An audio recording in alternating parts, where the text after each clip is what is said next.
Hello and welcome to another Thursday night live stream. So hopefully you guys are having a wonderful night. Some of you were watching my Twitch stream earlier, so you know I've been already drinking a little bit, but we're all good here tonight. We have a very special guest joining us this weekend all the way from Illinois. I see some people in the chat that were very, very excited about having them on. Eric Jansen is actually the man himself who introduced me to our guests tonight. So Eric, thank you so much for tuning in. And I know you are a big fan of Whiskey Acres, which is the distillery. I want to give a couple shout outs before we get started. I see Donnie Armad here. He's saying, if you are new to the channel, and please sound off in the chat. Absolutely. Yes. I'd love to meet lots of new faces. I know Donnie did an awesome job promoting this on the local groups in Illinois. So welcome to everyone that's new. If you don't know me, my name's Clifton. I do whiskey reviews with a gaming twist. Like I said, we did a Twitch stream earlier, right before this. I call it my pre-gaming stream. So hopefully you enjoy your time here tonight. Make sure to hit the thumbs up button if you are enjoying the show. And if you want to come back for more, you can hit subscribe down below. Also, I do a podcast that comes out every Friday. So there's a new episode coming out tomorrow. You can find that wherever you find your podcast, but I've also put a link down below to my podcast on Podbean. But you can find it on Apple, Spotify, all that. Scott Pigsley's in the house. What's up, Scott? There's Eric's like me. I am ready for this, Donnie. I'm glad to have you on board too. Fred, what's up, Fred? Fred is a patron of the show. Actually, all these guys so far are patrons of the show. Sugar Kitty, what's up? Meow to you. Sugar Kitty is a Bite Club member, so Bite Club represent. That's my YouTube membership here, and now my new my new Twitch subscribers are called Bite Club now too. So you can be a Bite Club in two places. So, but every little bit does help support the show. If you want to support the show even further, you can support it on patreon.com/Bourbon Bytes. We do fun things like monthly hangouts and after party hangouts right after this stream. So if you want to get in on that, just patreon.com/Bourbon Bytes. And for as little as $2 a month, you can support the show and help it keep on keeping on, I guess. All right. What's up, Cheech? Good to see you. Thanks so much for dropping my links in the chat. So before I bring on our guest, I wanted to play a really cool video that Whiskey Acres put together kind of as an introduction to the brand. So I think you guys are really going to enjoy this. So take a look.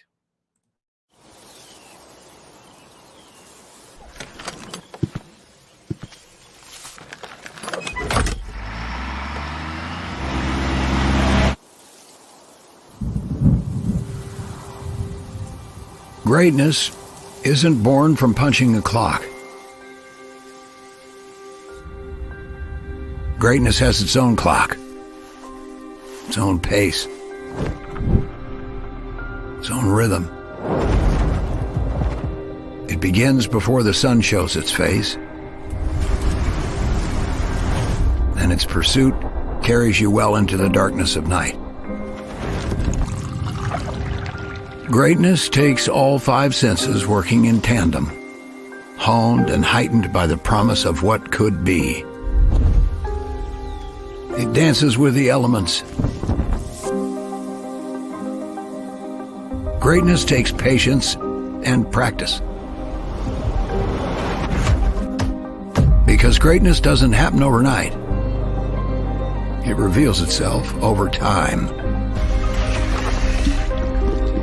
You can taste it. Smell it.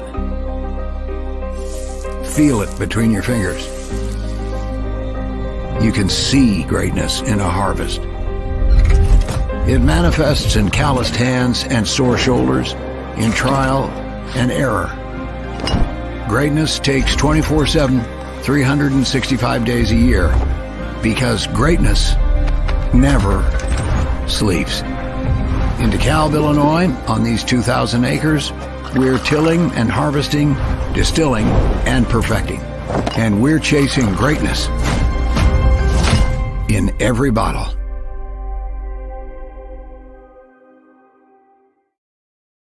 All right, so I thought that'd be a really fun way to introduce our guest. Please welcome Nick Nagele, the co-founder, distiller, and farmer at Whiskey Acres. Nick, thank you so much for coming on the show. Thanks for having me. My pleasure. So, like I said, our friend Eric introduced me to you. I think he's a big fan of the distillery. I think he's local. But hopefully some of you guys may be your first time hearing of Whiskey Acres. So we're going to learn a lot tonight. We're going to taste through 6 different expressions of their whiskey. I I probably shouldn't have pre-gamed before this. But well, tell us a little bit about yourself. How did you get into the distilling industry? That's such a good question that my wife asks me about every day as well. So for some context, I'm one of three co-founders. My two business partners are Jim and Jamie Walter, and we actually built the distillery on their fifth generation family farm. They have been farming for 5 generations, but on that specific site that we're in DeKalb since the 1930s. And our common thread is that my family has a farm as well, about 100 miles south of DeKalb, where when I'm on that property, I'm fifth generation as well. So my dad literally lives across the street from the house that his father was born in. And we've been farming in that location since the 1860s. So Whiskey Acres is a manifestation of 3 farmers really wanting to do something different with grain that's just a highly commoditized world. So in the world of farming, particularly commodity corn, you make your living based off of trying to grow the most bushels per acre and hoping that the market gives you the best price per acre. Hopefully those two things combined give you more profit than you spent to raise that grain. And so the Whiskey Acres Distillery was really a way to diversify the farm, to get a little bit away from the commoditization of farming, really a way to get closer to the consumer. We're 60 miles west of Chicago, and up until 7 years ago, every bushel of corn that's ever been grown at Whiskey Acres or on Walter Farm has gone west away from Chicago, as opposed to east towards the third largest metro center in the country. So it was a way to get closer to the consumer, and really a way to create a platform for us to have a dialogue with consumers, to create a welcome and open and inviting space for folks from the city and the suburbs who've never stepped foot on a farm before to come out, see the farm, experience the process, ask questions in a comfortable setting, and enjoy a drink that was literally controlled from seed to spirit at that site. That's incredible. We hear a lot of people mention, the whole grain to table, that's always been a phrase that people use, and they like to throw it out as a buzzword, but you guys literally do, like you said, you seed to spirit. You guys are growing it, you are distilling it. I mean, you guys, that's why I wanted to have you on, because I think we rarely see the perspective of someone that not just is, sourcing grains from somewhere and creating whiskey. You're literally growing it there locally. So I thought you guys feel free to chime in with any questions you have tonight. I'm sure he is a wealth of knowledge. He wears many hats at the distillery. So I see some people here that say they are from the group that Donnie invited, Sycamore Whiskey Club. So yeah, everyone that's cool. Coming here from that, welcome. Thank you for tuning in. So Nick, let's go ahead and get something in our glass. Like I said, we have 6 different whiskeys to go through tonight. So I assume this first one your first product that you put out? So the first we're going to taste tonight is our straight bourbon. It was the first aged product that we put out. Gotcha. So when we started, maybe just a little context. How did you get into the whiskey industry? Well, we came into the whiskey industry as farmers, not with really with zero distilling experience whatsoever. And, that's kind of a fairly big barrier to entry. And so when we started the business planning process and really trying to ramp up our exploration and our knowledge of the industry, we took the classes, we read the books, but recognized there's a pretty big gap between what we want to do, and what we actually know. So we were able to seek out a guy by the name of Dave Pickerel. And if you're in the whiskey world, we're Dave, very familiar with him. Yeah. Rest in peace, Dave. He was, we brought him on board to help us to build the distillery, to navigate the bureaucratic waters that exist in the whiskey business, and to just give him some guidance to really validate our business plan and our recipes and what our vision was. So all that being said, one of the things that we wanted to do to stay true to our seed to spirit model is we will not ever source whiskey to label as Whiskey Acres. And we think that is our biggest differentiator in the marketplace. It's also our biggest hindrance from a profitability standpoint. Oh, absolutely. Yeah. Because you got to set on you make this big investment in the beginning, and then you got to continue all of your daily operating costs as well while you build inventory and let time pass. So that's a long way of telling you that out the gate, we didn't source whiskey. We made a Mhm. little bit of vodka. We made a little bit of corn whiskey that we sold, with like a little aging spiral, just as a way to kind of differentiate, the white dogs and the moonshine process from what everyone else was doing. While that was Absolutely. going on, we also put together a barrel program. So on year one, we filled 15, 25, and 53 gallon barrels. On year two, we filled 25 and 53 gallon barrels. And on year three, we only have been filling 53 gallons moving forward. So Got that if you fast forward from that, on year number three, we were emptying 15 gallon barrels. On year Mhm. number four, we're emptying 25 gallon barrels. On year five and beyond, we're emptying at minimum 4-year-old 53 gallon barrels. So again, Nice. to get back to your original question, this label was actually the first brown spirit that we released, but it was just bourbon. So just imagine this. So Gotcha. then we got our portfolio to a position where everything was at least 2 years. So Mhm. then we were able to update it with straight bourbon. And today that it's very you can't see it very well, but on the side of the bottle, Mhm. the age statement is aged at least 4 years. And so I just Oh, think that's wow. an important thing to know about a product, is that if somebody did have it at the beginning, it Mhm. was small barrel 2-year-old stuff. Today it is large barrel, like what I like to call like no excuse craft whiskey. Everything that you want from a distillery, from an age standpoint, from a process standpoint, from a from a barrel size standpoint, is in this bottle. So That's honestly, I I praise you. I feel like so many people struggle when starting out because a lot of them are, sourcing. That's one way to approach it. As long as you're transparent about that, I'm okay with that. But you guys, like, I mean, now the fact that you guys had that so planned out, was that part of Dave's help when he was helping you set up the distillery? Was it kind of an idea that he kind of maybe inspired? well, he validated it, maybe, Mhm. that the do not source mentality was something that we as an ownership and founding team all Mhm. collectively shared. Right. We all also collectively shared the the knowledge that this was going to be a cash flow heavy business to be in. So none of us quit our day jobs. Right. Um, so what Dave did was really help us to execute against that vision and create this barrel aging program. Gotcha. And his biggest piece of advice to us was, do not get stuck in the small barrel cycle. If you just keep Mhm. filling small barrels, you will never be able to get out of small barrels. And I should basically thank him every day for that, because as um, the small barrels are fantastic for getting to know your product sooner and getting Mhm. an enjoyable product to market sooner, but they're not profitable. A 25 gallon barrel on a per unit basis costs me more than a 53 gallon barrel.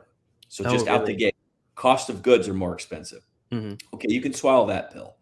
But then fast forward as the years go by, um, our an industry standard is kind of like 3 to 4% annual angel share loss on a 53 gallon barrel, Mhm. and we're averaging about 4%. On a 25 gallon barrel, it's at least 8%. Wow.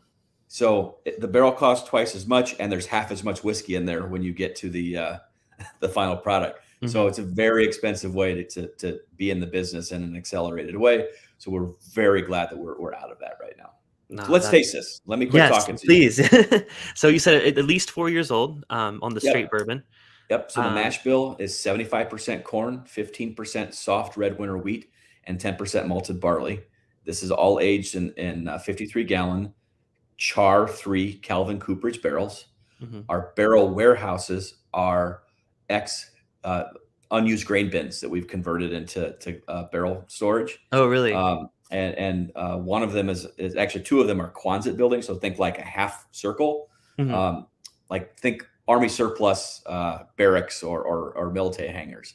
Mhm. And they're actually, we said, let's try it. But have learned it's actually absolutely ideal for aging because they're made of corrugated steel. So everything inside is completely exposed to the temperature changes that we have.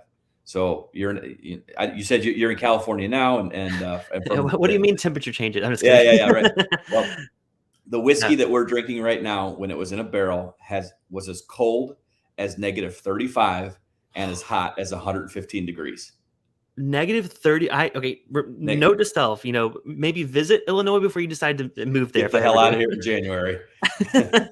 Holy crap, that's a Yeah. massive difference. I had no idea that it fluctuated that much. Yeah. And so, part of the barrel aging process is having that pressure change and the temperature change that causes the pores of the oak to expand and contract. Mhm. And the more often you can have that happen, the deeper you're able to get within the staves, the more extraction you get, the more wood sugars you get. And so really, like, as miserable as the winter cycles are and as crazy as the Illinois weather is, we really couldn't have custom ordered a better place to age whiskey. Oh, that's super interesting. I know these guys love getting nerdy about things, so you answered a lot of questions they probably already had. Before I take a step, I want to give a couple shout outs to people who are joining right now that weren't here at the beginning. I just want to say hi to some new faces. W. O'Neill, first time seeing you. I assume that means enjoyed the Bottle and Bond Rye, which we do have in our lineup here too. What's up, Bourbon? Another amazing YouTube channel here. Live Wire Whiskey. Let's get to the YouTube channels first. There's a lot of them in the room right now. Whiskey Knows. What's up? Storytime Whiskey, or Storytime Distillery. I apologize. Thank y'all for coming in. Emily Chambers, Ahmad here, and some new faces. Jeff Cockrum from Sycamore Whiskey Club. Awesome, Cheers, Jeff. Thank you so much thanks for coming in. Thank you for being a part of this. Big Vic, I see here. Diana, of course. 21090, another YouTube channel here. Fred said, I'm getting caught up in the chat. Sorry, I'm trying to rush through it. Fred asked, is that 4% angel share for the first year as well? So when you figure on year one, and I can just give you this sort of what I was taught, because we've never emptied anything after year one. But what you can expect is the moment you fill the barrel, you lose 5% into the staves that you call the devil's cut. Mm-hmm. And then annually after that, you're that 3 to 4 to 5%. So if you were to fill a barrel, let it age a year, based off of that math on year one, you might have more like 7 or 8%.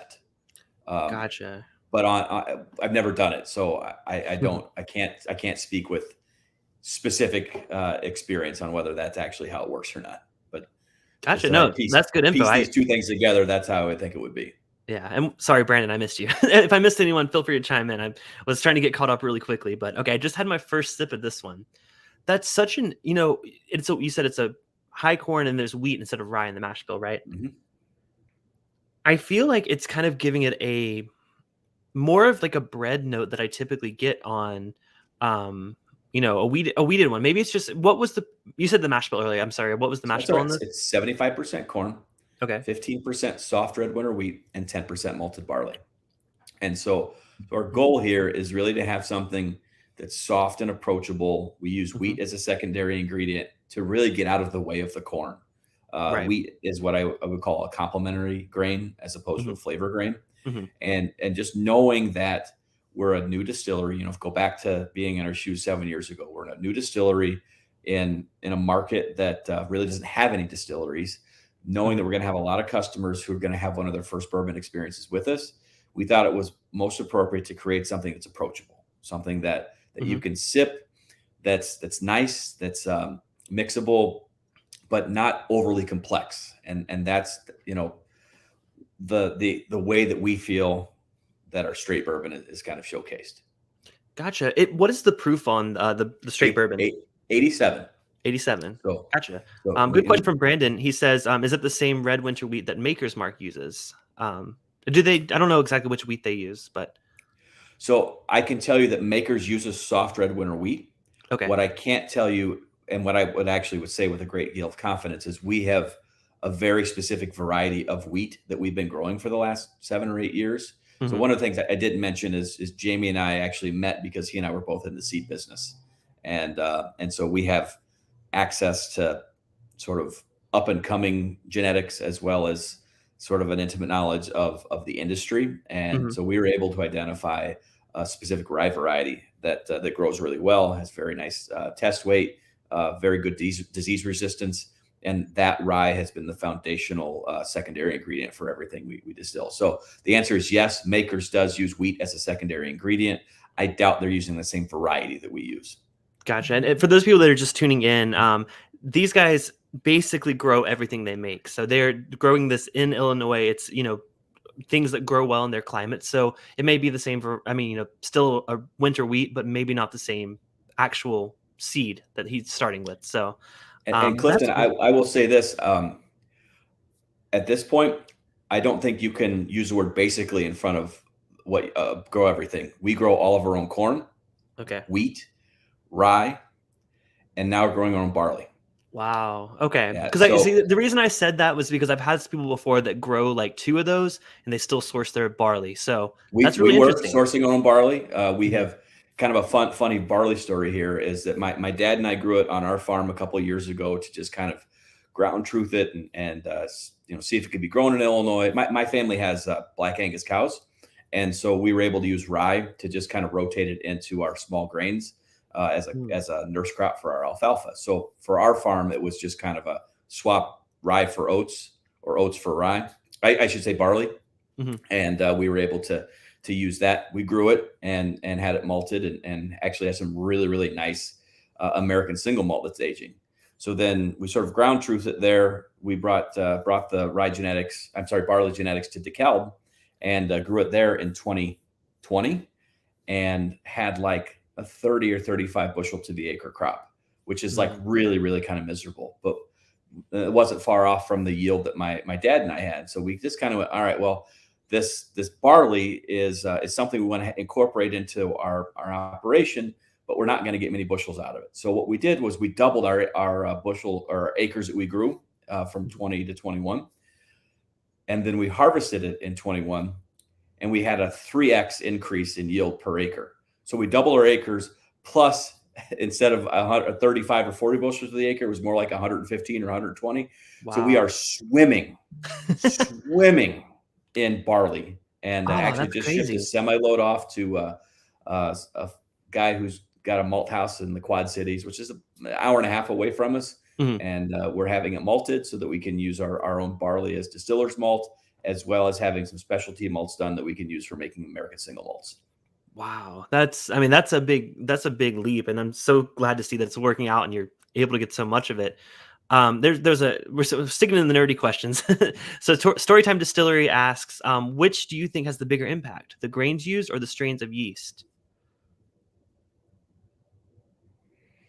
Difficult question. No, I just want to make sure I don't make anybody mad when I answer this. I mean, I do think that the grains, and obviously I'm coming from a jaded perspective here, Mhm. but I think the grains matter more. I would stack in terms of my priorities, and I'm kind of shooting from the hip here. Sure. Grain and barrel as almost equal, Mhm. and then I would put yeast and water as close thirds and fourths, and then process, people, and other sort of minor things that influence the final impact of it. But I think the story that we're trying to tell at Whiskey Acres is that grain matters way more than anyone has ever appreciated. And Mm. had we not had this little thing called prohibition happen in the United States, that story would have been told a long time ago. But when prohibition happened, all the farmers who would have or could have been making whiskey, for the most part, quit. And then all the laws that were written subsequently to that were just prohibitive in letting anybody actually get back into the industry. And so as the United States evolved out of prohibition, it really became a centralized place where the farmer was nothing more than a supplier to big whiskey. And it goes back to the commoditized, thing that we're trying to get away from. So I think grain matters more than yeast. I'll make my declarative statement and hope to not make anybody too mad. Yeah. I mean, so just based on my first taste of this one, I mean, it has such a unique flavor that I feel like I haven't gotten. I mean, even, it's 4 years old at least. To me, the grain is dominant. It's forward. And I think it's, I don't know if it's not necessarily the corn itself, but there's something that makes it really unique. It makes it feel very, what's the best way to put it? Like, I mean, grain forward is sometimes interpreted as a bad thing, but I'm not saying it in a bad way. I mean that you can tell that this tastes doesn't just taste like typical whiskey is the point I'm trying to get at. We want it to be like the nose on it to me is Mhm. always like butterscotch, caramel corn forward. Mhm. The palate to me is always kind of thick and viscous. And if you want to kind of like think about something you would have every day or sometimes in life, cornbread is a big. Actually had cornbread with dinner tonight. Okay, I love it. So maybe that's sticking in your palate right now, but maybe, you know what I was going to say, it almost kind of reminds me of like a granola bar, like an oatmeal kind of character to it. And I do like that. And the one word that I would say is never affiliated with our bourbon is spicy. Right, because of the wheat. Yep. It's always very, very, and sweet is such a, it's the wrong word to use, but you understand what I'm trying to, it's got those sweeter notes. And that's what we're after. Absolutely. Well, we're already off to a good start. So let's move into the bottled and bond bourbon. I saw someone was drinking that. Oh, yeah. Jeff says enjoying Whiskey Acres bottled and bond from Harvest 2014. So, I mean, you guys, how long have you guys been making whiskey, I guess, in general? So December 21st will mark our 7-year anniversary of being in production. And so I'm going to assume, this is the wrong way to look at it, but I'm going to assume folks don't know what bottle and bond is. So I'll tell this. Bottle and bond is kind of a funny, fun story. So in 1897, the federal government passed the Bottle and Bond Act of 1897, which was the first food safety law ever passed in the United States. And it was about the safety and integrity of whiskey. And just to really give you an appreciation for how nuts our government is roughly 25 years later, they made whiskey illegal. So in 1897, their priority was making legal whiskey safe. You fast forward to Prohibition, they made everything illegal. So I often tell that story. If you think that politics are crazy today, they were just as crazy back then. We just didn't have the platform of telling it in real time like we seem to have today. Yeah, good point. Bottled and bond, though, that Act of 1897 mandated that you follow all the rules for bourbon.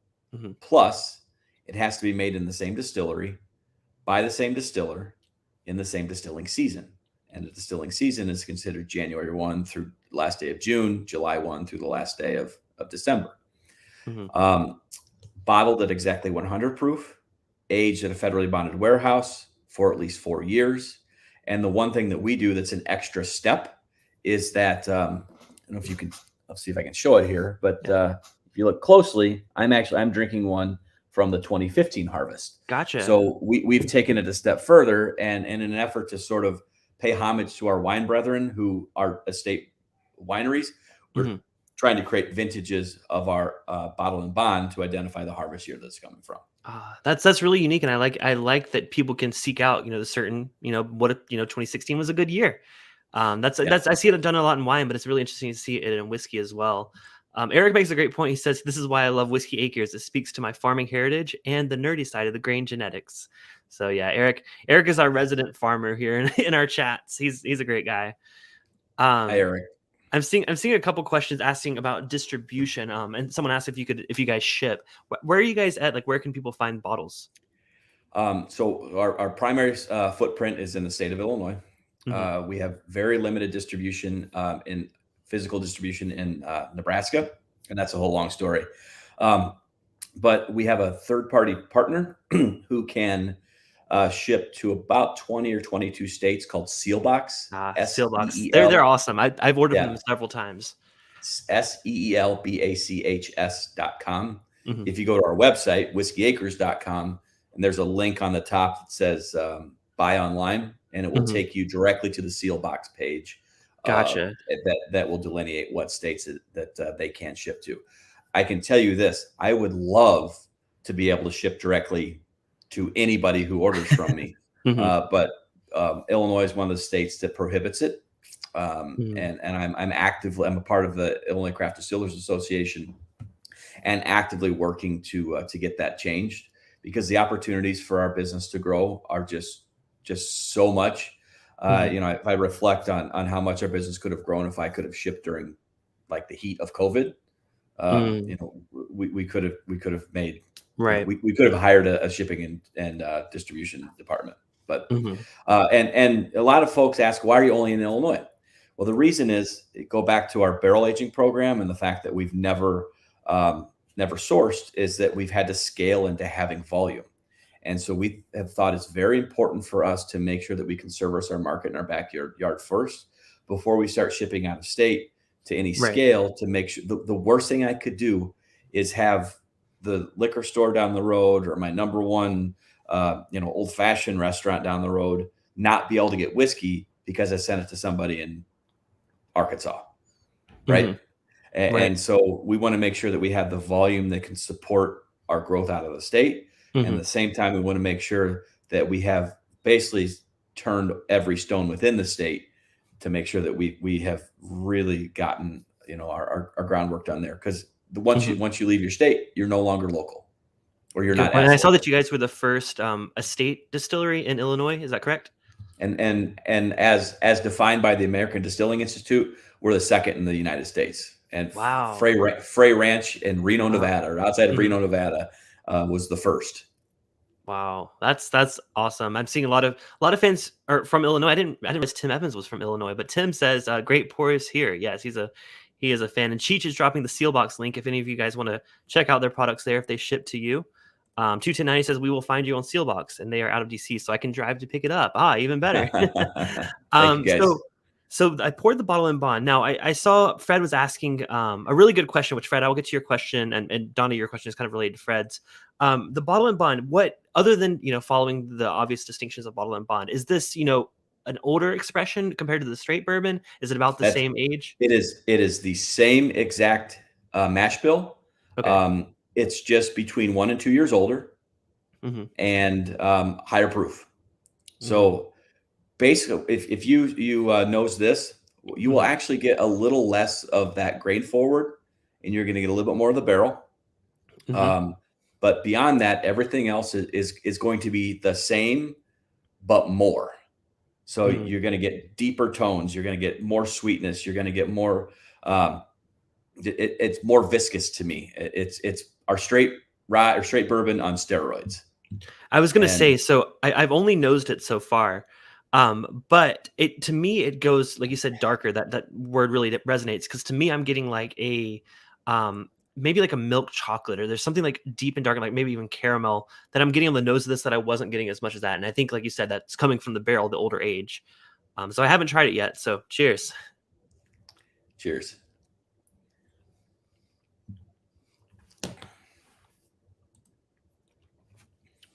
Oh yeah, it's like you said, it's more in line with some other ones that aren't as grain forward. You're getting a lot more of the traditional, like, to me, this is like a caramel bomb. I get vanilla bombs on bourbon. To me, this is like a really chewy caramel candy. And I love those desserty whiskeys. So this is definitely up my alley. Well, while I'm enjoying that, I see a question from Fred. He was asking, are you intending to keep the age younger to highlight the grain rather than the oak, or will you be releasing at higher ages? I think that's a relevant question for this whiskey. Sure. So our straight bourbon is going to be in that 4 to 5 year range. Our bottle and the bond is going to be in that 5 to 6 year range. We'll have some single barrel expressions or some other small blends that will have, a slightly older age statement, but those will be very limited releases. Everybody can over oak whiskey. Right. And I think that if you make it well with the right ingredients, with the right cuts, with the right expressions, I think you're drinking a proof in the pudding, so to speak, that you can have a really, really nice whiskey in that 4 to 6 year range. And that's where we believe it's the right space to be. And that's honest. It's not like, if extracting dollars out of the barrels was something we were going to do, we would have done that a long time ago. So we're really following like the way the palate drives us. And so we certainly do want to highlight the grain. At the same time, we don't want to have somebody drink whiskey and go, well, this is young. Right. But some people are going to drink it who, are fans of 10-year whiskey. And what that does is that showcases the barrel. And that's not our business. Our business is seed to spirit, right? Gotcha. Yeah. So sort of, Fred, what you were asking, I kind of see they want to highlight the, not necessarily younger whiskey, but grain forward one. And Donnie's asking, like, any plans for an 8-year-old barrel or oldest whiskey you guys have released so far? I think we've done a 6-year single barrel. But Okay. the absolute oldest that we can release right now, it would be on December 21st, who would be 7 years. Okay, gotcha.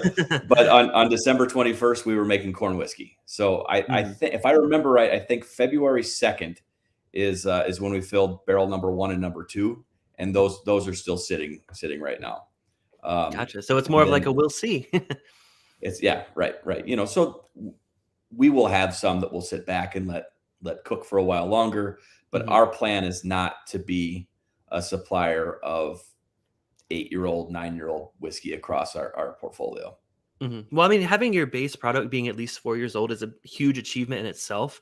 You see a lot of the small, like craft distilleries coming out and, putting out 2-year-old, 1-year-old. I mean, I'm sure when you start out, of course, but a lot of distilleries continue that trend and don't necessarily let their whiskey age past a certain point. So I think that you guys you're setting your baseline at that 4-year mark, which is awesome.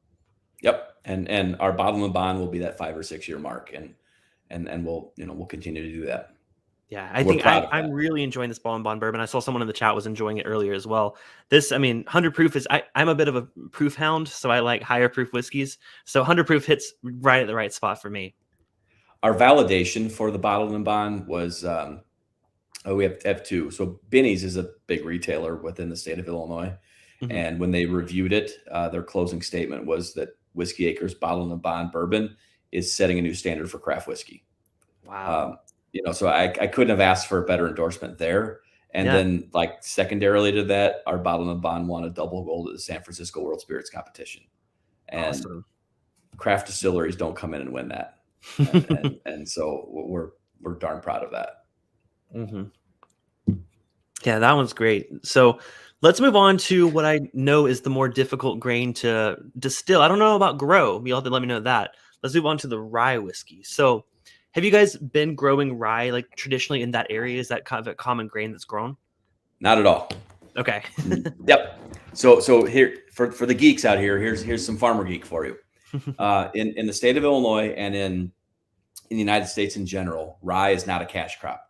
Rye is grown as a cover crop. You plant it in the fall. The roots take hold. You get a little bit of plant structure, and they prevent soil erosion and nutrient leaching. And generally, what happens is in the spring, you till that rye back into the soil to add organic matter, and you plant a subsequent crop. Rye is very rarely harvested. Because of that, there is very little research and development done in the United States on rye genetics.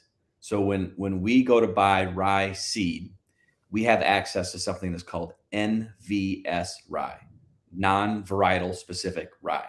It's like buying grass seed at Menards, where you get something that's called grass, you get something that's called rye, but you have really no genetic background on it and have no expectations for what you're going to get. When you plant that, and if you let that go to grain, what happens, because our growing season in Illinois is so long, because our nutrient-rich soil is so dense, that rye grows and it grows and it grows and will often get 8 to 10 feet tall. You plant that rye in the fall, and you generally harvest it in mid to late July.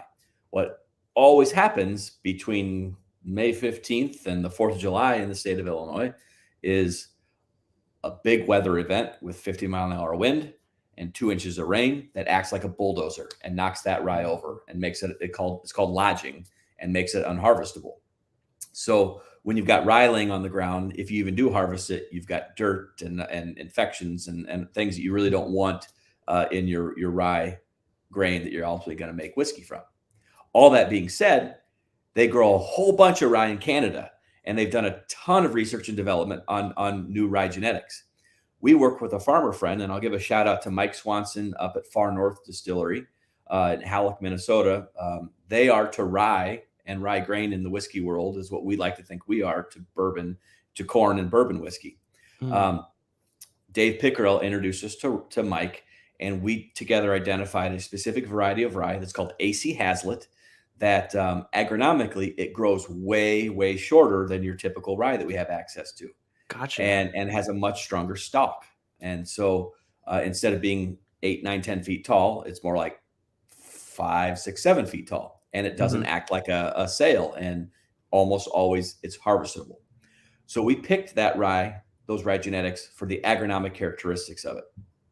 what we had no expectation of, no thought whatsoever, and we should have, was that this rye has a fantastic nose. And that's all I've done so far. But I was going to Yeah. say, I love the nose on this.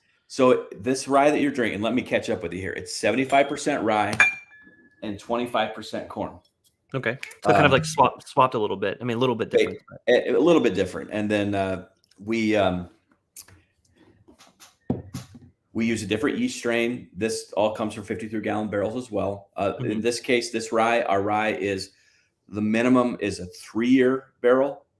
There are 3 and 4-year barrels in this. Give me another 6 months or so, and everything in our straight rye will be transitioned to 4-year as well. Awesome. And what's the proof that this is bottled at? 87 as well. So same with the bourbon. Straight, yep. And so what you get out of this specific rye strain that we're using is almost more like a bourbon. You get these very sweet notes on the front nose, the bourbon, the caramel, the butterscotch, that are very complementary to the corn. That's a secondary ingredient. And instead of that very stereotypical hard, dense, spicy finish that you get in a rye whiskey, this is a much more softer, subtle, almost like a white pepper finish. And it's just, it is loved by bourbon drinkers and often hated by traditional rye drinkers, because I like both. So I'm excited. and hated is a strong word, but when we get judges and we get judges' notes back, it's judges who are like, this is like redefining and revolutionizing the rye industry. And then the other judges are like, not rye, tastes like bourbon. And to us, this is like this is exactly what we wanted to come out of this. I'm excited to try it. Fun. Cheers. Cheers.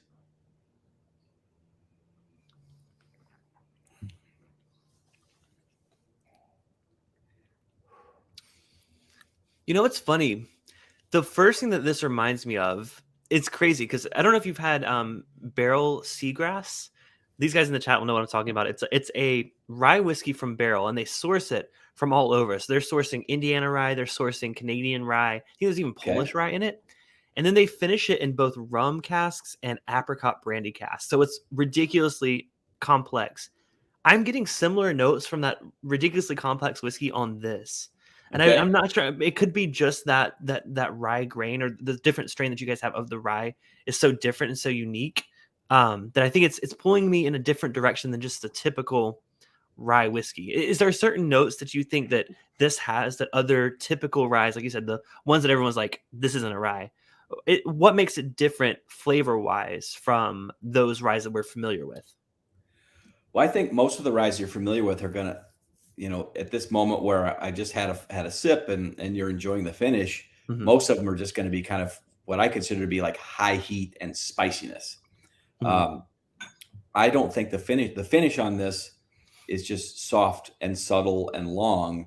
You get some of the, to me, every once in a while, like I'll get a little bit of dill, but not really, too much. Great. I'm just going off of that. Our friend Brandon, he's slowly getting into ryes, and one thing he doesn't like is that dill note. I don't think it's dominant. To me, this drink's it's so not much dominant at all. It's very subtle. But to me, it's like all the good things about rye bread without any of like the bad, like bitter, spicy notes that you often get. Yeah. Well, and you mentioned Canadian rye kind of being the inspiration behind this, or just in some ways. I almost am getting some of those notes because I've had some of the higher proof Canadian whiskeys, like JP Weiser's is putting out, and it's giving me a little bit of those because I've always thought Canadian rye tasted different. I don't know why. I'm not a grain expert like you are, but I've always felt like they had a unique note to their rye. So I'm almost wondering, is it just the variety of rye itself that's making that much of a difference? Again, you said the grain's the most important aspect of a whiskey. I think that's kind of shown here because it tastes so different.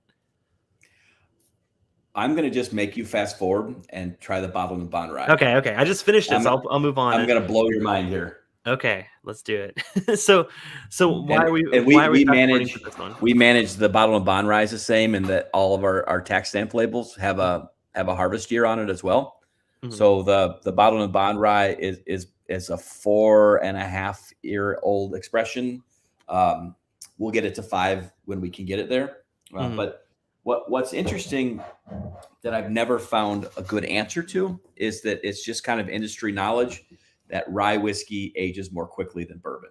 Right. And I don't have the answer to why, but I've heard that as well, and I don't even distill. So and so, in this case, 4.5-year-old rye is going to taste out more like a 6 or so year old bourbon. And so I'll make the same analogy I made to you with the straight bourbon to the bottle and bond bourbon, from the straight rye to the bottle and bond rye, is that this is straight rye on steroids. The mouthfeel is so much more viscous. It's softer. The fruity notes come through. The finish is very long. It's so fun and fantastic.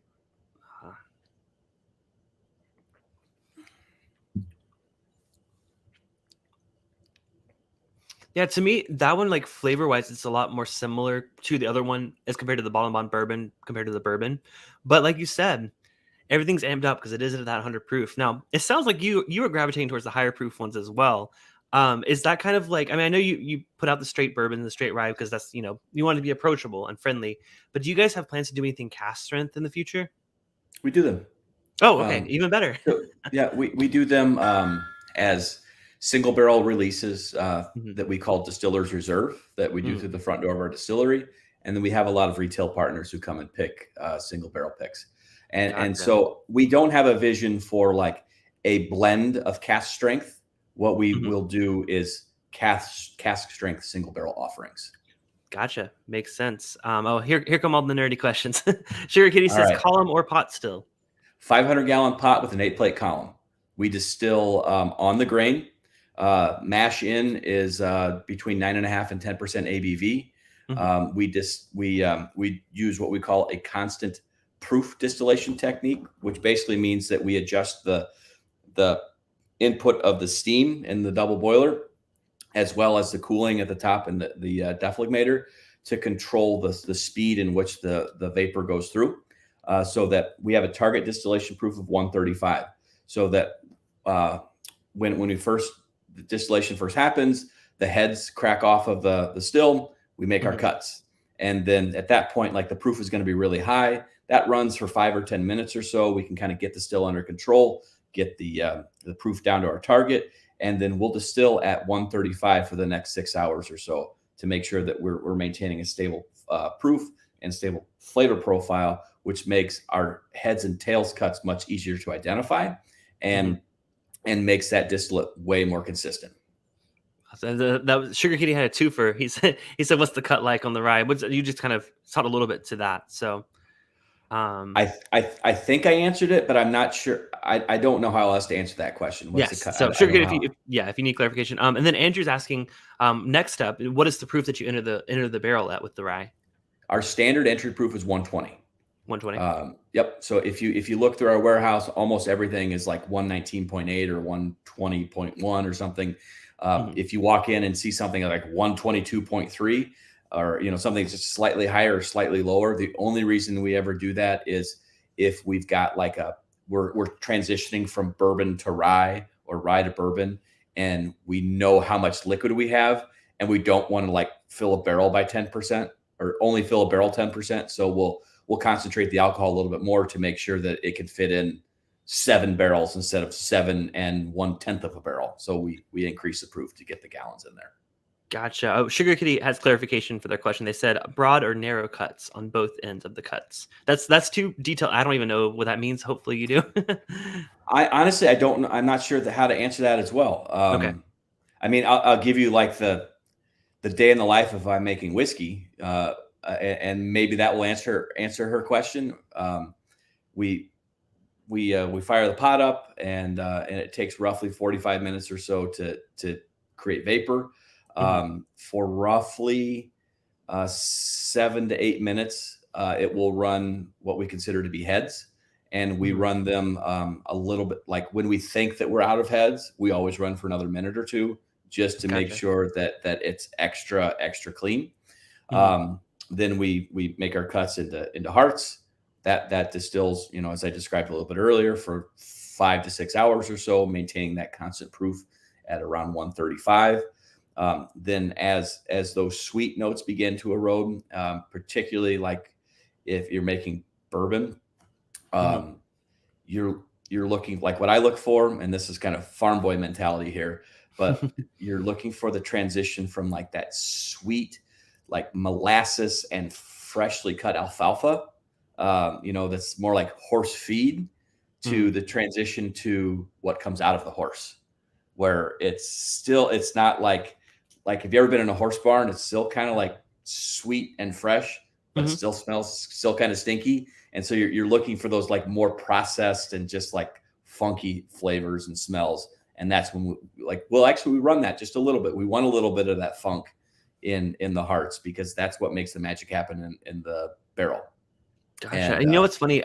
I often give a note when I'm describing whiskey. I will say barnyard. And I think people think I mean that in a bad way, but I'm absolutely describing that note of like the hay and just the equipment, the leather, like all of, because I grew up, my sister had 2 horses growing up. So I'm very familiar with, horse farms. So I've always given that note, and I'm always scared because I feel like barnyard sounds negative, but it's never a negative note when I'm saying it.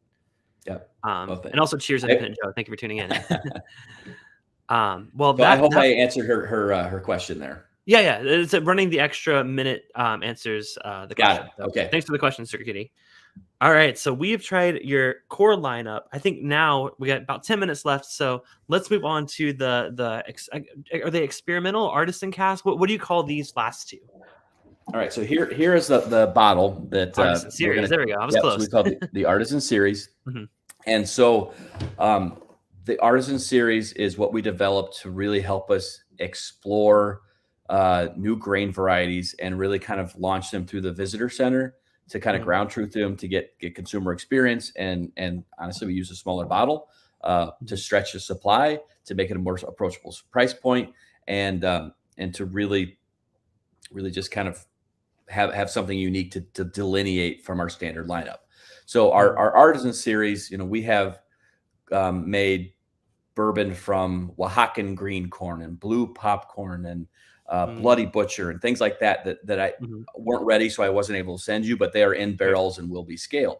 This is one that we did where one day we were having a conversation with somebody who owned a maple syrup farm, and we went, light bulb, let's try finishing whiskey in a maple syrup cask. And we did. And our first couple iterations were a bourbon finished in those maple syrup casks and then put back into the bottle at 87 proof, because this was when we were just kind of following that, and it was pretty good. But then a lot of the bourbon geeks were like, Nick, we want cask strength. So so one of the challenges when you're doing a secondary finish, so just so you know what we're putting in. So we empty the bourbon barrels, we send them to maple syrup farms. Then we get the barrels freshly back from them, and we take bourbon that's ready to go into a bottle, and instead of bottling it, we put it back into the barrels for at least 6 to 12 months.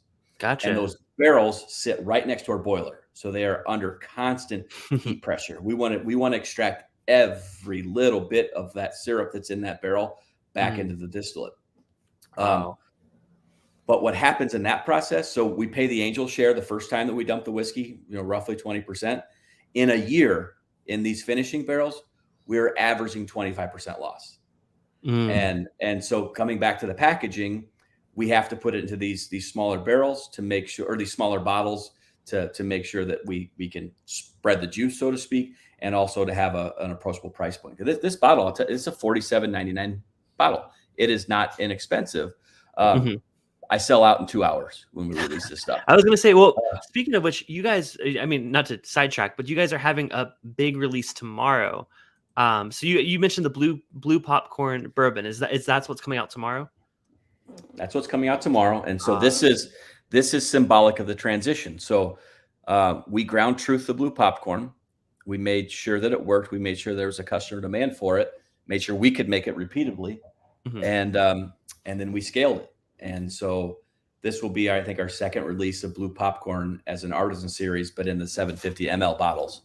And it's delicious. We use this. We use it's not an heirloom varietal, but it's called Shaman Blue Popcorn. And go back to my days with Dave. I have a friend in Western Illinois who raises blue popcorn, and so it was on my mind one day. I said, "Hey, Dave, how do you make bourbon from popcorn. And he just kind of laughed. The day picker laughed and said, I don't know. I don't think it's ever been done before. So I hung up the phone with Dave.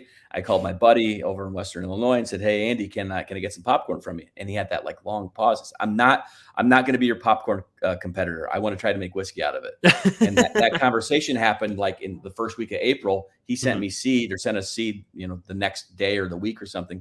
We had the seed in the ground that spring. We harvested that fall and immediately made whiskey from it. We waited a couple of years. We let it age in small barrels. We released it.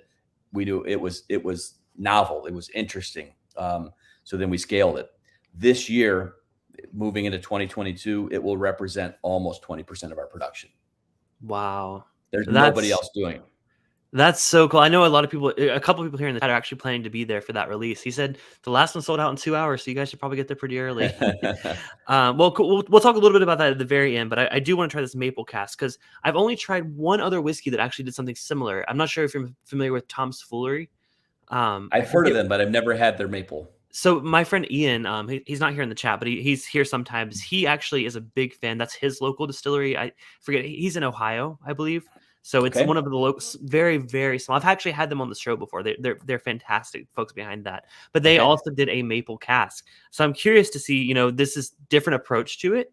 I think theirs was very, very sweet. But this on the nose, though, I think this is still whiskey forward. I don't think it's sweet. That's the point. Yes, it's not overpowering. 118 proof.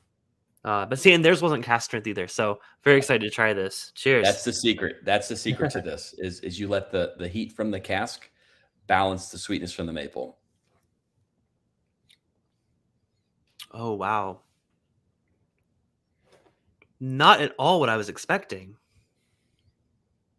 To me, I guess I said I had that one experience with one other one, and that one was so sweet and so maple forward.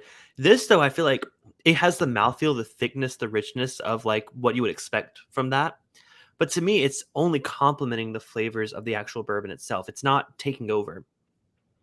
That's the secret to the proof. Mm-hmm.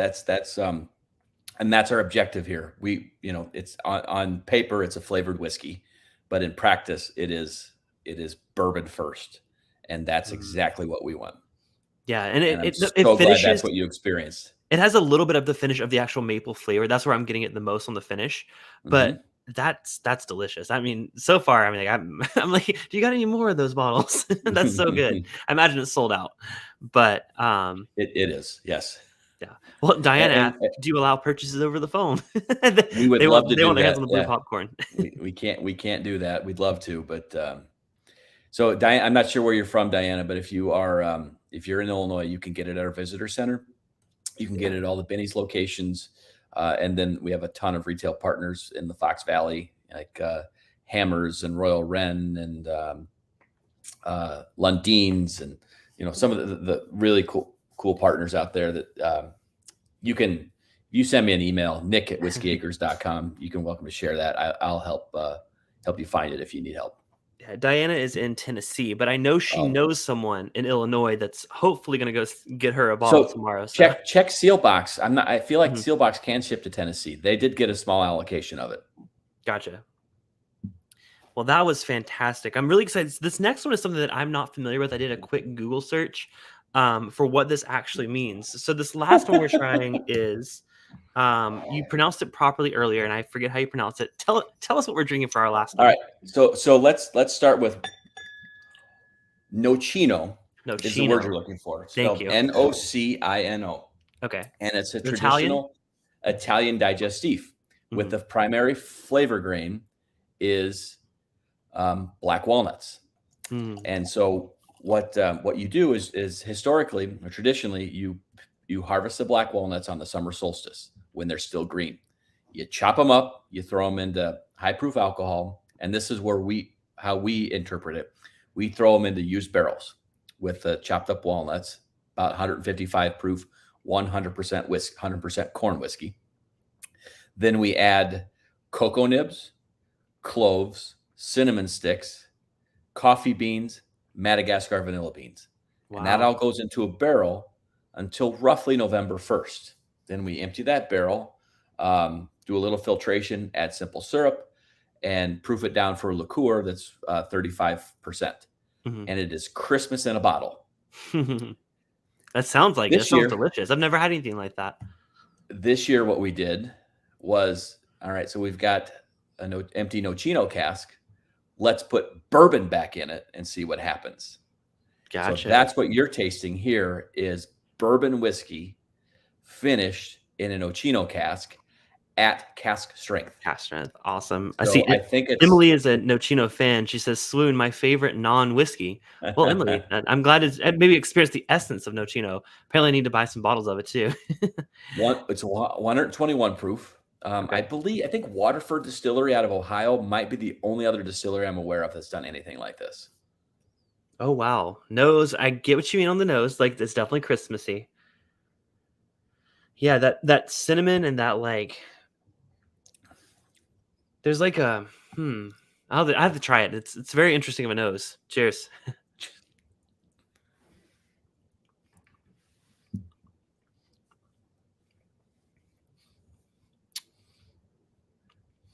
You know what's funny? This reminds me, there's a distillery out here called Savage and Cook.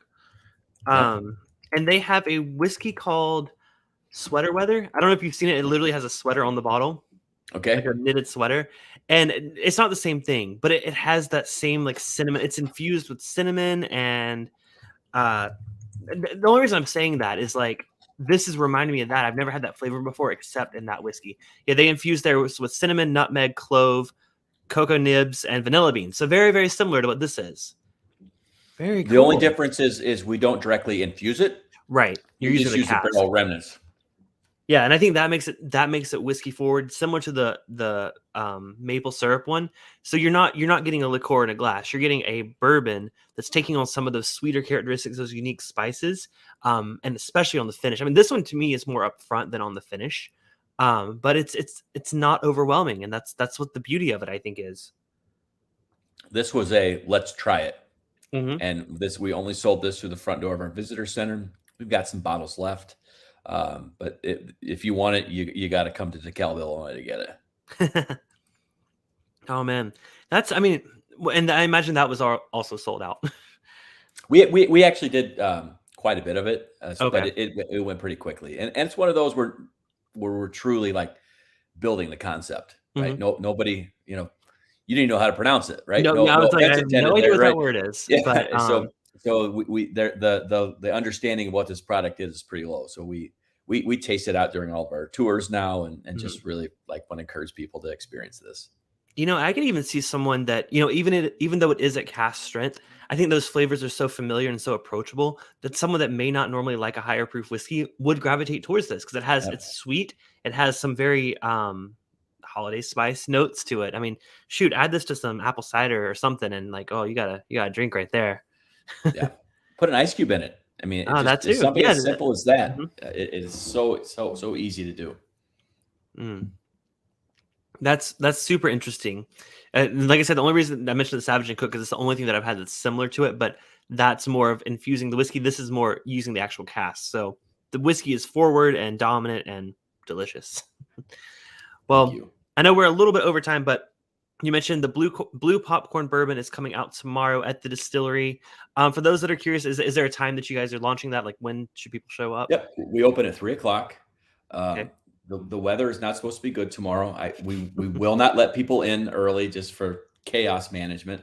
But I'll have several fire pits going on our sidewalk on the entryway in to make your outdoor experience as comfortable as possible. We have a 2-bottle limit. We're going to do our best to make sure that as many people who want it can get access to it.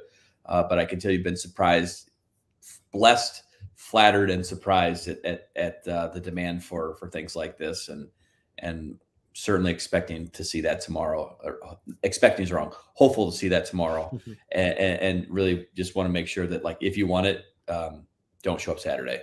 Is my No, I gotcha. And for the rest of us that aren't local, Independent Joe is dropping the link to Whiskey Acres on Sealbox.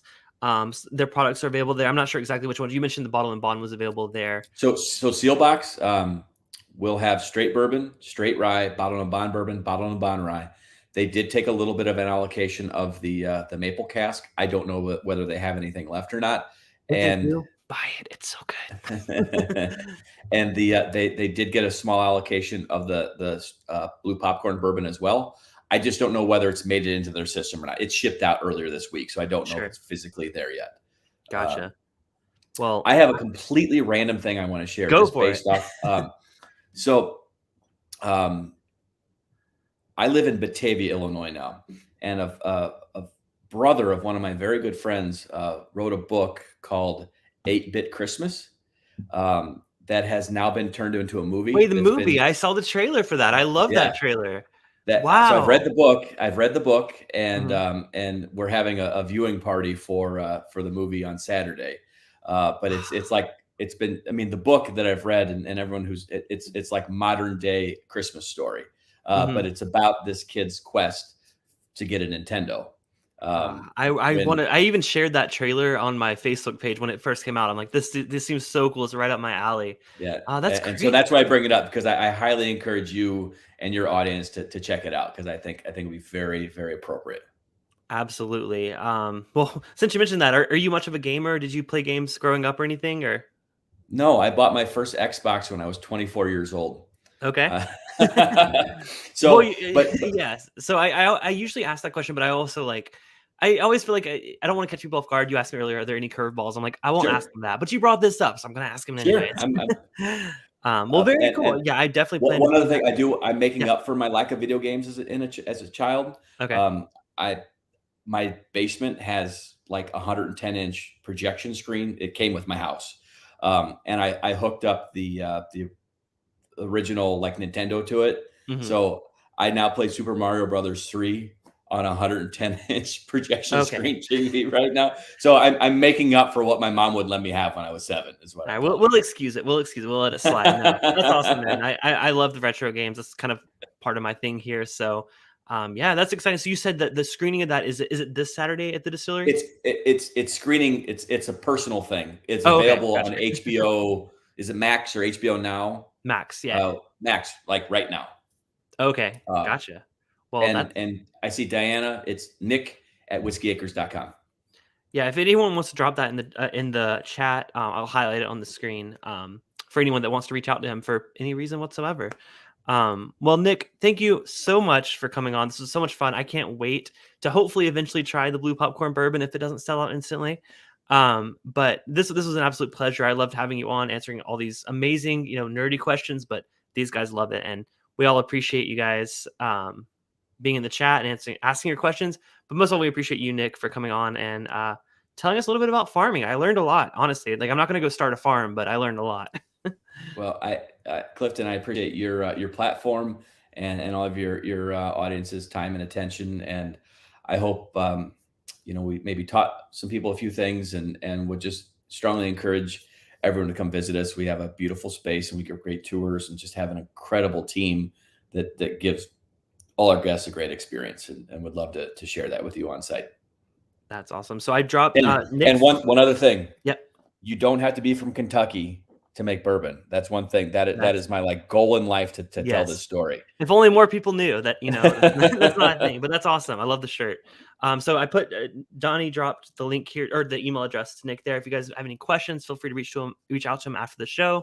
But thank y'all for watching. Like I said, new podcast episode drops in the morning. So Bourbon Bytes Podcast, wherever you get your podcasts. And then Saturday is gonna be another Twitch gaming stream. So just find me all over the internet. But Nick, thank you so much. This was so much fun. And everyone else, have a wonderful rest of your night. I'm heading over to the after party on Discord for patrons. So cheers, y'all, and have a wonderful night. Thanks, everybody. Bye.